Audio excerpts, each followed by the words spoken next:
আমরা জীবনে অনেক কিছু পাই, আবার কখনো পাই না। যখন পাই তখন হই খুশি, আর যখন পাই না তখন হয় আমাদের দুঃখ।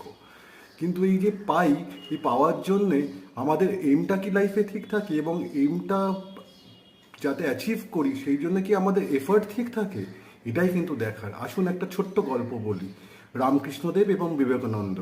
রামকৃষ্ণদেব সবসময় বলতেন তিনি মা কালীকে দেখতে পান। বিবেকানন্দ কোনো কিছুতেই বিশ্বাস করতেন না। উনি একদিন রামকৃষ্ণদেবকে বললেন, আপনি মা কালীকে দেখতে পান, তাহলে আমাকে দেখান। বললো, তুই মাকে দেখবি, তুই যা, তুই কালকে হচ্ছে সকালে স্নান করে নদীর তীরে মা মা বলে জোরে জোরে ডাক।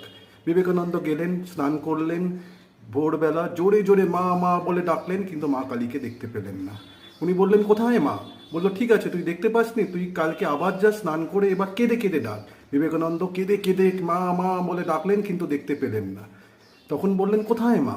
বললো, ঠিক আছে, তুই কালকে হেসে হেসে ডাক। হেসে হেসে ডাকলেন, তাও বিবেকানন্দ দেখতে পেলেন না। তখন বললো, তুই আজকেও তাও দেখতে পেলেন না, যা তুই মন দিয়ে ডাক।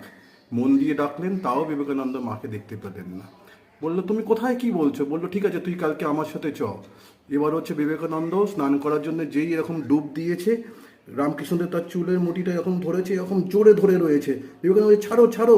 রামকৃষ্ণ ছাড়ছে না, এবং জোরে তখন নিঃশ্বাস নিতে পারছে না, এরকম করলেন।